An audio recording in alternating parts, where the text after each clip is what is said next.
What's up, Alan? Glad that you were able to figure out how to set this up for front squats. This really opens a lot of doors for us. Alright, so it's going to be very important on these front squats that we keep those elbows up as high as possible. I just want you to notice how they kind of dip down a little bit. You can see that kind of because the forearm angle changes.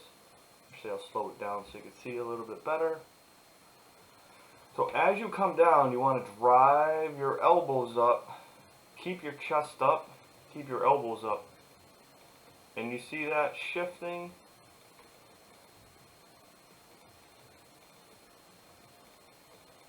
That shifting forward?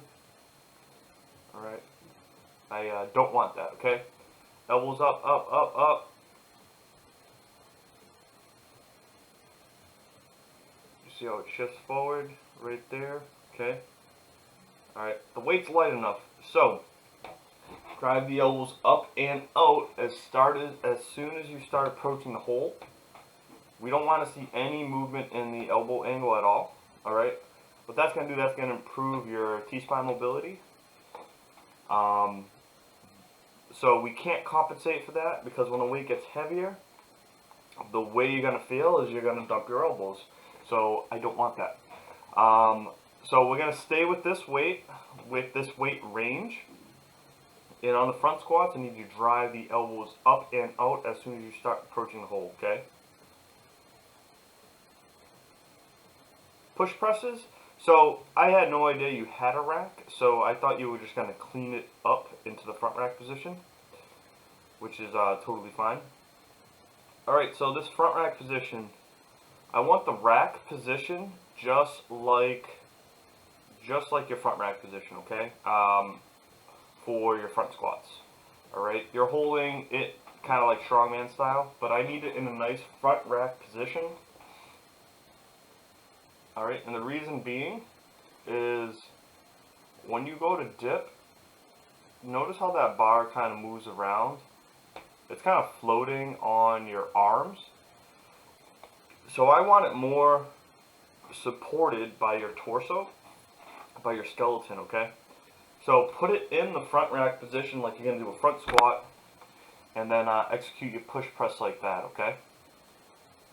Aside from that, the mechanics look pretty good. Your heels stay flat on the ground. You get a good leg drive. All good shit here.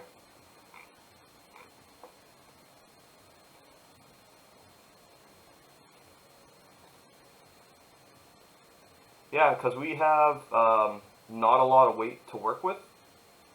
We're going to do some fancy style deadlifts to help build up some work capacity in your erectors and in the movement pattern as well. So one of which is the pause deadlift. So we want to kind of just pause a little closer to the ground.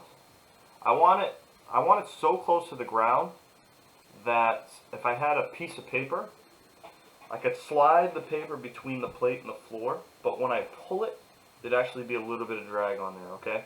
So that's how close I want it to the floor, alright? Because as time goes on, where you're pausing there would be the second place I want you to pause, which is just below the knee. And then the third place will be mid-thigh. But, alright man, so make sure you're pausing very, very close to the ground on these. Make sure that back is as flat as a board. Alright man, that's all I got for you. Keep up the good work, and looking forward to seeing your next day's program.